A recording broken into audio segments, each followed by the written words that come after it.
Hello everyone, আসসালামু আলাইকুম। আমি শেখ আনিশা। আপনারা সকলে কেমন আছেন? আশা করি আপনারা সবাই অনেক অনেক ভালো আছেন। আমি বহুদিন পরে আপনাদের মাঝে নতুন একটি ব্লগ নিয়ে এসেছি। এটা শুধু ব্লগ নয়, এই দিনটি আমার জন্য অত্যন্ত গুরুত্বপূর্ণ। এই দিনটির মাধ্যমে আমি আমার জীবনের পুরনো অধ্যায় শেষ করে নতুন একটি অধ্যায় শুরু করতে যাচ্ছি।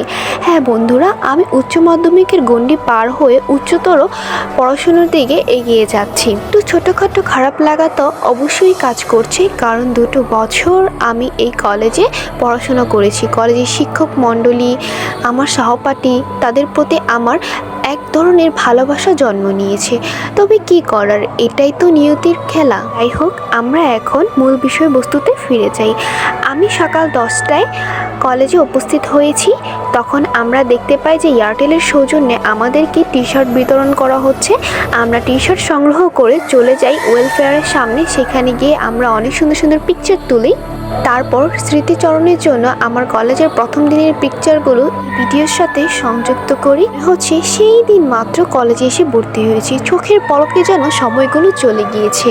সে যাই হোক, আপনারা সকলে আমার জন্য দোয়া করবেন যাতে আমি উচ্চ মাধ্যমিকে ভালো রেজাল্ট করে আমি আমার পরিবার এবং আমার নিজের স্বপ্নগুলোকে পূরণ করতে পারি।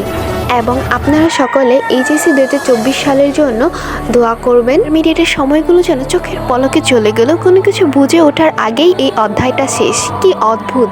আপনারা সকলে আমাদের জন্য দোয়া করবেন, কারণ স্বাভাবিক সময় অনুসারে আমাদের এইচএসসি 2024 সাল অত্যন্ত কম সময় পেয়েছে।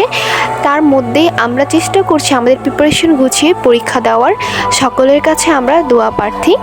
সকলকে অনেক অনেক ধন্যবাদ ধৈর্য সহকারে এই ভিডিওটা উপভোগ করার জন্য। যেতে যেতে আমরা এই অনুষ্ঠানে কিছু খণ্ডচিত্র দেখে নিই। কলেজের প্রথম দিন বক্তব্য লিখেছিলাম রবীন্দ্রের পক্ষ থেকে। 1 বছর 4 মাস 24 minute তফাতে। The time we spent together